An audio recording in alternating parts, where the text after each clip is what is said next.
성부와 성자와 성령의 이름으로 말씀을 드립니다. 샬롬. 한 주간 편안하셨습니까? 네. 이제 새로운 절기가 시작된 연중 2주일입니다. 여러분과 가정에 주님의 은총과 평안이 부어주시기를 주님의 이름으로 축원드립니다. 오늘 복음의 말씀은 예수님의 첫 번째 기적이라고 우리가 알고 있는 가나 혼인잔치에서 물을 포도주로 변화시키신 그 기적의 이야기를 우리들에게 전해주고 있습니다. 옛날 유대인들은 결혼을 굉장히 길게 했습니다. 유대인뿐만 아니라 저희도 불과 100년 남짓 보면 혼례의 기간이 굉장히 길었었는데 이것이 이제 우리 간소화 법령으로 간소화되어서 이제 저희가 지금 내려왔는데요. 유대인들의 보통 결혼식 기간은 일주일입니다. 그리고 우리도 제가 볼 때는 그 정도. 여러분 한번 시집 가는 겁니까? 장가 가는 겁니까? 시집이 먼저예요? 장가가 먼저예요? 그렇죠. 우리나라 옛날 전통은 장가 들러 갔다가 시집 오는 겁니다. 그래서 그 기간도 우리도 만만치가 않습니다. 신부 집에서 혼례를 치르고 그렇게 하고서 신부를 데리고 본가로 오는 거니까 이게 굉장히 긴 것이죠. 그렇게 오래되지도 않았습니다. 잔치에 대한 것이 좀 간소화된 것이 전년 처음 사제가 되어서 부임한 곳에서 보니까 신자 결혼식이 있었는데요. 전날 광고를 합니다. 동네 분들 오셔서 다 식사하시라고. 그래서 전날 잔치를 한번 하고요. 당일날은 당연히 식장 가서 하고요. 근데 또 다음날 아침에 또 방송이 쭉 나옵니다. 감사 의미로 또 잔치를. 그래서 그때만 했더라도 결혼식 잔치가 3번이나 있었습니다. 그래서 아이고 그래서 보통 도시들은 한 번만 했었는데 시골들은 그래서 전날 잔치 한 번 열고 당일날 열고 다음날 열고 그래서 참 너무 힘들어서 어떡하냐고 다른 데는 다 간소화됐는데 일단 아직까지는 우리 동네는 그렇게 해야지 결혼한 거로 알고 있습니다 라고 그렇게 여길 정도였는데 그게 이제 지금은 좀 간소화 됐는데요. 근데 날짜는 이렇게 좀 간소화가 됐는데 결혼식 자체는 더 좀 힘들어지고 더 좀 이렇게 까다로워진 것 같습니다. 당연히 일륜주 대사 속에 들어가 있는 결혼이기 때문에 중요한 의미가 있고 축복받아야 되겠지만 오늘날은 이 결혼 때문에 실은 새로운 부부들이 갈등을 빚는 경우가 굉장히 많이 있습니다. 그래서 좀 진정한 의미를 좀 되찾고 정말로 간소화하면서도 축복받는 그런 예식들이 좀 치러졌으면 하는 그런 생각을 가지고 있습니다. 그래서 어떻게 하는 것이 정말로 행복한 결혼을 시작하는 것인가에 대한 것을 좀 다시 생각해 봐서 다른 사람들에게 어떻게 비춰주느냐 보다는 그 부부가 어떻게 행복한 가정을 꾸릴 건가 그거를 좀 축복해주는 결혼식이 좀 되었으면 하는 생각이 있습니다. 그래서 좀 내실 있고 의미 있는 결혼식들을 조금 추구하는 젊은 쌍들이 많이 있더라고요. 그래서 그게 좀 널리 좀 확장되어서 새로운 결혼 문화가 좀 시작되었으면 하는 바람이 있습니다. 오늘은 변화되었다라고 하는 제목으로 함께 은혜를 나누고자 합니다. 오늘 말씀을 통해서 저희가 먼저 기억할 것은 우리는 변화의 기적을 체험하였다라고 하는 것입니다. 사도 요한께서는 예수님께서 공생애를 시작하시면서 첫 번째 기적을 드러내시는데 그것이 바로 오늘 가나 혼인잔치에서의 기적을 드러내셨다라고 우리들에게 전해주고 있습니다. 그 옛날 하나님께서 모세를 통해 이스라엘 백성들을 출애굽시키시는 그 첫 번째 기적, 우리들에게는 기적이고 파라오와 이집트인들에게는 첫 번째 재앙이었습니다. 그것이 바로 뭐냐면 물이 피로 변하는 것. 그렇게 출애굽은 시작되었습니다. 그런데 예수님께서 공생애를 시작하시는 첫 번째 기적이 바로 뭐냐면 물을 포도주로 변화시키는 거였다는 것이죠. 가만히 생각해 보니까 뭐가 좀 같은 맥락인 것 같습니다. 출애굽의 시작이 물이 피로 변하는 그 재앙, 또 다른 말로 기적으로부터 시작되었다면 예수님의 공생의 시작도 물이 포도주로 변하는 그런 기적으로부터 시작되었고, 또 당신 공생애를 마치는 마지막 그 순간에 어떻게 보면 그 포도주를 다시 피로 변화시키신 것이 예수님의 마지막 사역이셨던 거 아닌가. 고로 예수님도 물을 포도주로, 그 포도주가 다시 피로 변하는 것, 이렇게 놀라운 변화들을 우리들에게 일러주고 있다라고 하는 생각이 들었습니다. 그리고 지난주 우리는 주님의 세례 주기를 우리가 지키면서 주님께서 받으신 세례를 우리가 상기하고 우리가 받은 세례를 상기했습니다. 우리는 하나님을 통해서 새롭게 태어난 사람들이다라고 하는 것, 변화된 사람들이다라고 하는 것. 그래서 우리들은 이미 하나님을 통해서 변화된 그런 사람이라는 것을 우리가 상기하고 있습니다. 변화됐다라고 하는 것은 하나님 은혜를 통해서 우리가 놀라운 기적을 우리가 체험했다라고 그렇게 생각이 들었습니다. 하나님께서는 우리를 물과 성령으로 거듭나게 해주시고 변화된 신분을 우리에게 주셨습니다. 그래서 하나님은 우리를 당신의 자녀로 부르시고 당신의 백성이라고 부르시고 하늘나라의 상속자라고 그렇게 여기셨고, 그래서 새로 거듭난 변화된 우리들에게 새로운 이름을 다 이렇게 주셨습니다. 이사야서 2절은 우리에게 이렇게 전하고 있습니다. 야훼께서 몸소 지어주실 새 이름, 사람들이 그 이름으로 너를 부르리라 라고. 내가 너를 새롭게 하고 내가 너에게 새 이름을 주고 모든 만방이 너를 그 새로운 이름으로 부르리라. 그래서 저희들은 새로운 신분을 가졌고 새로운 이름을 받았고 그 새로운 이름으로 우리는 서로를 부르고 있습니다. 신분이나 지위가 바뀌면 그 부르는 호칭도 자연적으로 바뀌는 것처럼 우리의 신분이 바뀌었으니, 우리의 정체가 바뀌었으니 당연히 우리는 변화된 사람, 새로운 이름으로 우리가 불리게 됩니다. 이사야 예언자는 4절로 이렇게 말씀하십니다. 다시는 너를 버림받은 여자라 하지 아니하고 너의 땅을 소박대기라 하지 아니하리라. 이제는 너를 사랑하는 나의 임이라. 너의 땅을 내 아내라 부르리라. 야훼께서 너를 사랑해 주시고 너의 땅의 주인이 되어 주시겠기 때문이다.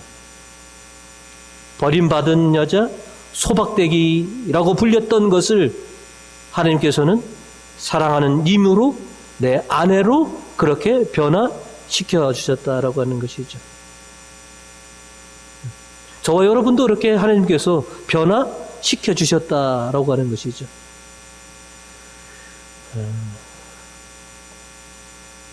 우리 꼬마 친구들, 특별히 우리 여자아이들이 어렸을 때 신데렐라를 다들 좋아합니다. 아니, 아이뿐만 아니라 아가씨들도 지금도 백마탄 왕자가 나타나기를 그렇게 기다리는 분도 계십니다. 착한 신데렐라가 왕자를 만나서 완전히 신분이 바뀌었던 것처럼 몇몇 아가씨들이, 우리 공주님들이 왕자를 만나서 자기의 신분이 변화되기를 바라고 있는데, 그런 거로 치면 저와 여러분은 신데렐라입니다.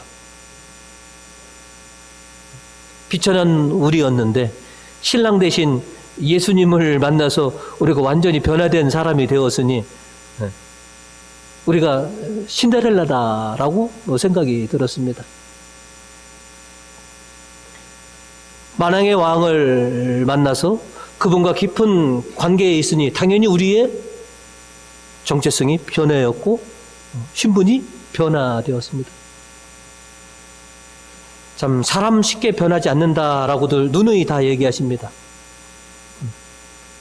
사람이 변하면 아유 기적이야, 누가 변했어 라고 말할 정도인데, 우리는 이미 예수 그리스도를 통해서 변화된 사람이니 우리가 기적 속에서 지금 살아가고 있는 것에 다름이 없다라고 하는 것이죠.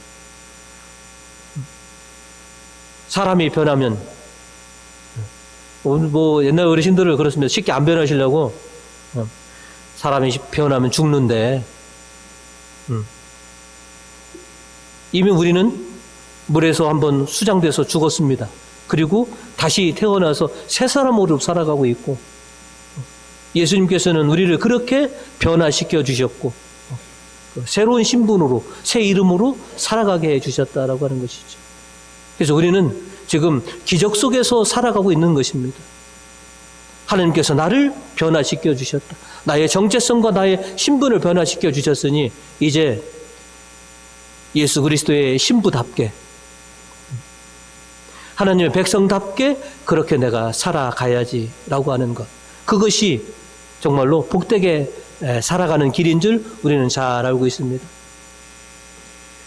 주님께서 당신의 능력으로 우리를 변화시켜 주셨으니 이제 앞으로도 계속해서 새롭게 변화된 삶을 살아갈 수 있는 그런 복되신 우리 교우님들 되시기를 주님의 이름으로 축원드립니다.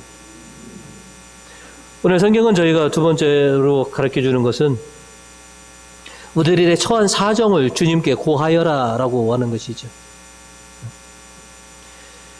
잔치에 빠져서 안 될 게 있다면 당연히 음식과 술일 것입니다. 뭐 저희도 늘 다들 집안에서들 대소다 채로 잔치를 다 해보셨지만 제일로 중요하게 여기는 것이 음식과 술입니다.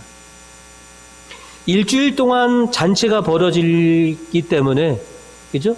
일주일 동안 먹을 음식을 장만하고 술을 마련했는데 그것이 계산대로 그렇게 되지 않습니다. 저희들도 하다 보면 우리가 생각했던 대로 되지 않는 그런 낭패를 당하는 경우가 허다하게 있습니다.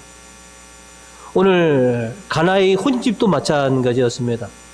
음식은 넉넉하게 계산해서 잘 준비했는데 술이 계산 착오였는 것인지 아니면 누군가 더 많이 마셨는지 술이 떨어진 것이죠. 지금은 혼인집에서도 제가 보니까 음주하시는 분이 거의 없으시다시피 하시는데요. 예전에는 잔치집에서 굉장히 많은 술들을 소비했었습니다. 술이 없다는 것은 잔치 흥임이 깨지는 것이었죠. 누가 알렸는지 모르겠지만 그 누군가가 송목회 이 집 술이 좀 떨어졌습니다 라고 하는 이 상황을 알리게 됩니다. 그리고 그 상황을 들으신 송목께서는 그 사실을 예수님께 알려드립니다. 오늘 복음 3절로 그런데 잔치 도중에 포도주가 다 떨어지자 예수의 어머니는 예수께 포도주가 떨어졌다고 알렸다라고 이렇게 기억했습니다. 즐거운 잔치가 계속되어야 되는데 포도주가 떨어지자 이 난처함을 예수께서 해결해 달라고 송목은 예수께 알립니다.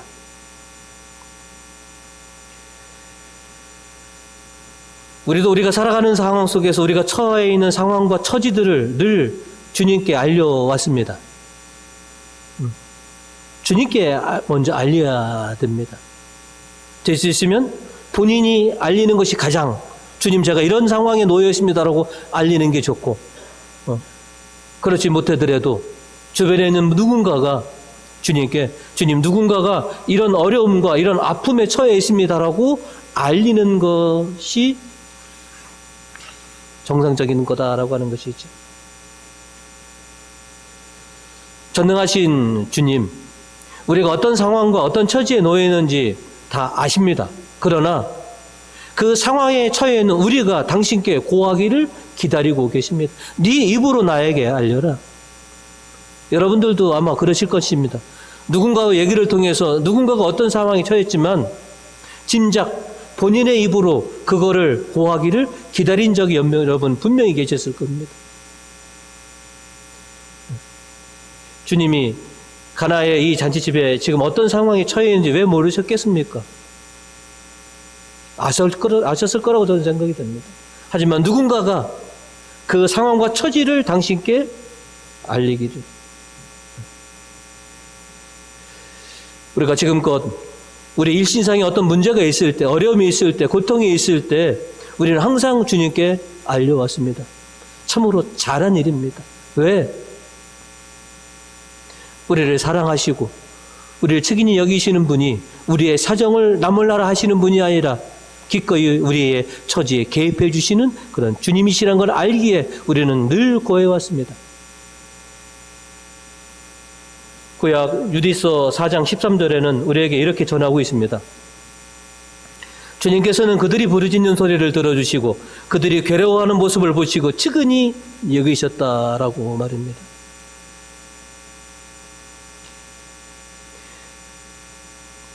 이 땅에 강생하신 예수 그리스도, 우리가 똑같은 연약한 이 육신을 입고 우리가 똑같은 처지를 다 경험하신 그분, 왜 그분이 그런 나약함과 고통을 당하셨느냐? 우리의 처지를 이해해 주시고 우리와 같아지시기 위해서 그렇습니다. 우리 안타까운 이 연약함과 이 고통들을 당신도 아시기에 우리가 당신께 우리가 처해 있는 이 상황과 고통과 어려움을 호소할 때 누구보다도 불쌍히 여겨주시고 누구보다도 가량케 여기시는 분이 바로 주님이십니다. 당신께서 우리의 사정을 아셨으면, 우리가 고하는 것을 들으셨으면 이제 당신께서는 우리의 삶에 개입해 주십니다. 그래서 우리의 이 불쌍함을, 이 나약함을, 이 어려움을 당신께서 직접 개입해 주시는 주님이시라는 걸 우리는 알고 있습니다. 고로 여러분이 어떤 상황에 있든지 성모께서 예수님께 이 집 사정을 알리신 것처럼 우리의 사정을 주님께 고하시는 그런 교우님들이 되시기 바라겠습니다. 늘 사람들에게는 침묵하셔도 됩니다. 하지만 하느님께는 항상 입을 여셔서 모든 것들을 주님께 고하시고 주님께서 여러분을 불쌍히 여겨주셔서 여러분의 삶에 직접 개입하셔서 여러분의 삶을 변화시켜 주시는 그런 은혜들을 체험하시는 우리 교우님들 되시기를 주님의 이름으로 축원드립니다. 끝으로 주님이 시키는 대로 하여라 라고 하는 것입니다. 성모께서는 예수님에게 이 집 사정을 말씀을 드린 다음에 그 집 하인들을 부릅니다. 그리고 단단히 당부합니다. 우리 아들이 너희들에게 뭔가를 시키면 묻지도 따지지 말고 꼭 그대로 해야 한다라고 말입니다. 복음 5절입니다. 그러자 예수의 어머니는 하인들에게 무엇이든지 그가 시키는 대로 하여라 하고 일렀습니다. 당신의 아드님이 시키는 대로 너희는 해라. 성모의 당부대로 하인들은 예수님께서 빈독에 물을 길어라 부어라 라고 했을 때 다 채웠습니다. 그리고 이제 그 물을 떠다가 잔치 맡은 이에게 가져다 주어라. 그래서 예수님께서 시키는 대로 그대로 그 물을 떠서 잔치 맡은 이에게 가는 그 도중에 어느새 물은 포도주로 변한 것입니다. 하인들이 길어다 부은 것은 물이었고 예수님의 말씀대로 그들이 떠갈 때는 분명 물이었었습니다. 그러나 예수님께서 시키는 대로 했었을 때 그것이 물에서 포도주로 변했던 것이죠. 복음 8절과 9절은 우리에게 이렇게 말하고 있습니다. 예수께서 이제는 퍼서 잔치 맡은 이에게 갖다 주어라 하셨다. 하인들이 잔치 맡은 이에게 갖다 주었더니 물은 어느새 포도주로 변해 있었다라고 하는 것이죠.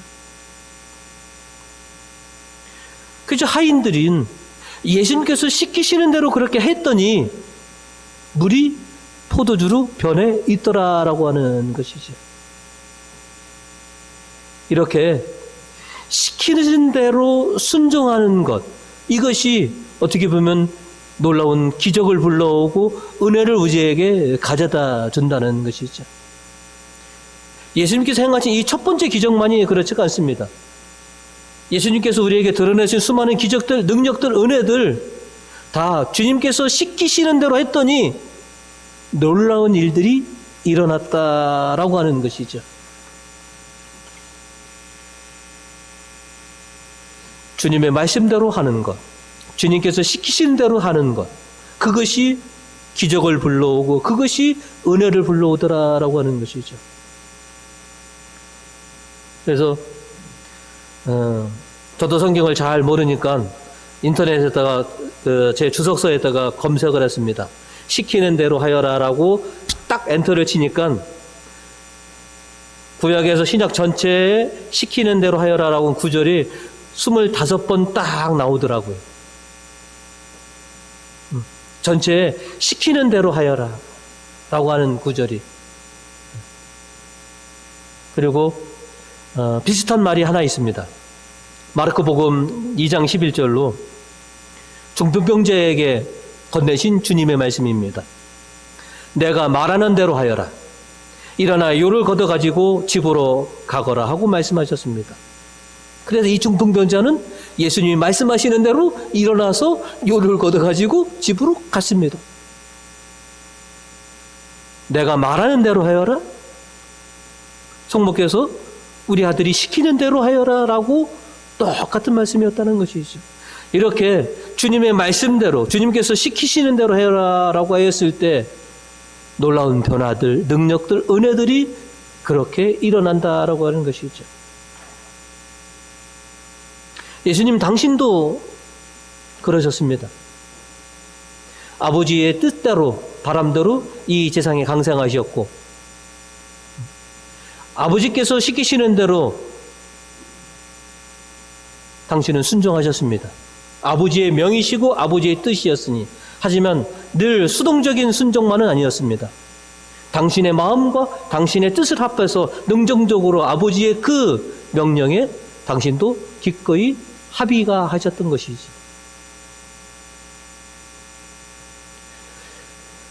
단순히 누군가의 명이기 때문에, 명령이기 때문에 따르는 것이 아닌 거기에 내 마음과 내 생각을 담은 순종이 필요합니다.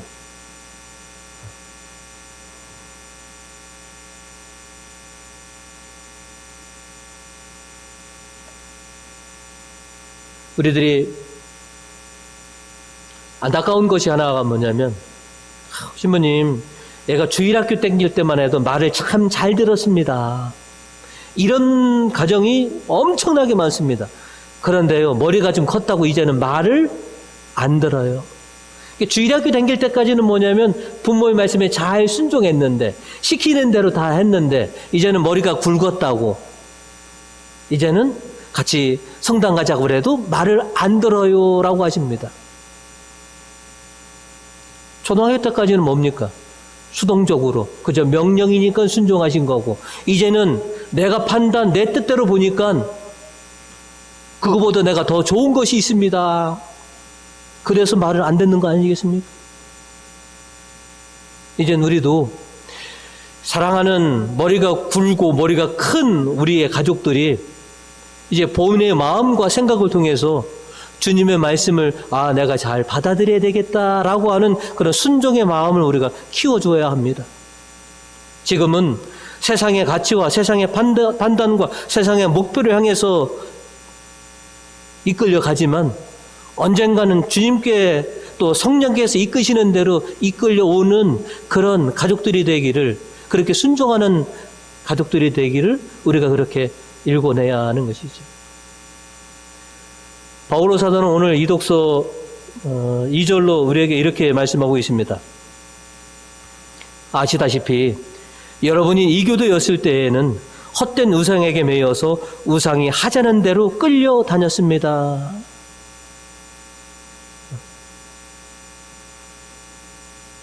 많은 우리의 가족들이 세상의 가치와, 그죠?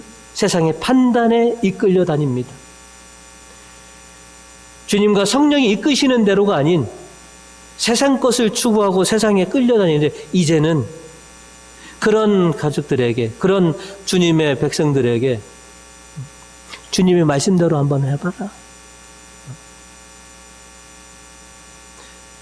내가 곰곰이 생각해보고 정말 진정 가치 있는 것이 뭐고 참된 진리가 무엇인지 한번 생각해봐라.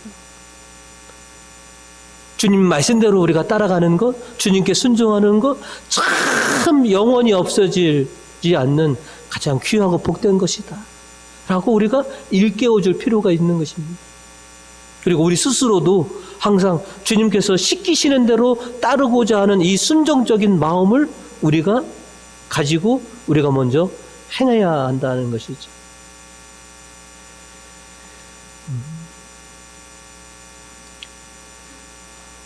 언젠가 그런 기회가 저는 오리라고 생각이 됩니다. 어려서는 그저 부모의 명령대로 살다가요, 커서는 또 제 뜻대로 살고자 하고요, 또 나이가 들어서는 다시 부모님의 뜻을 헤아릴 줄 아는 게 사람이더라고요. 왜 나에게 저런 요구를 하셨을까? 왜 나에게 저런 말씀을 해주셨을까라고 하는 것들. 머리가 컸을 때는 내 뜻대로 하는 게 좋은 것 같았고, 내가 내 인생을 좀 설계해 나는 게 좋은 것 같지만, 이제 나이가 들면 들수록 부모님의 바람들, 부모님께서 원하시는 것들, 여러분 우리가 조금씩 부모님의 뜻에 그렇게 맞춰드리지 않습니까? 저는 우리 신자들도 마찬가지라고 생각이 듭니다. 머무를 때는 그냥 집안의 분위기가, 부모님들이 그냥 교회 가 라고 하니까 맞지만, 커서는 자기가 판단해서 또 자기 가치관대로 지금 판단하고 있지만, 좀 더 지나면 또 깊게 생각해보고 이 세상의 세파에서 연단되다 보면 참 하나님이 계시는구나, 하나님께서 나를 통해서 이루시고자 하는 것이 계시는구나 하는 것을 느낄 때가 있을 거라고 저는 생각이 됩니다. 그때 주님께서 원하시는 대로, 주님께서 시키시는 대로, 주님께서 말씀하시는 대로 따를 수 있는 그런 아들, 딸들로 다시 변화될 거라고 저는 기대합니다. 그리고 변화할 거라고 믿습니다. 이제 주님이 우리에게 요구하시는 것은 그렇습니다. 당신 뜻대로, 당신께서 시키시는 대로 우리가 따라주는 그런 자녀가 되기를 바라시고 계십니다. 저마다 주님께서 우리에게 주신 말씀은 또 다를 수가 있습니다. 주님께서 나에게 시키신 것이 무엇인가 라고 하는 것을 좀 생각해 보시고, 나와 내 가정은 주님께서 시키시는 대로 지금 순종하면서 따라가고 있는지 또 한번 상기하면서, 이제 내 삶의 놀라운 변화와 또 이 가나 혼인잔치 집이 새로 변화된 그 포도주로 더 흥겹게 된 것처럼 지금보다 더 흥겨운 우리 가정, 늘 잔치집 같은 그런 가정을 만들기 위해서 주님께서 바라시고 주님께서 시키시는 대로 그렇게 순종하면서 우리의 삶을 좀 활기있고 또 행복하게 변화시키는 우리 교우님 되시기를 주님의 이름으로 축원드립니다.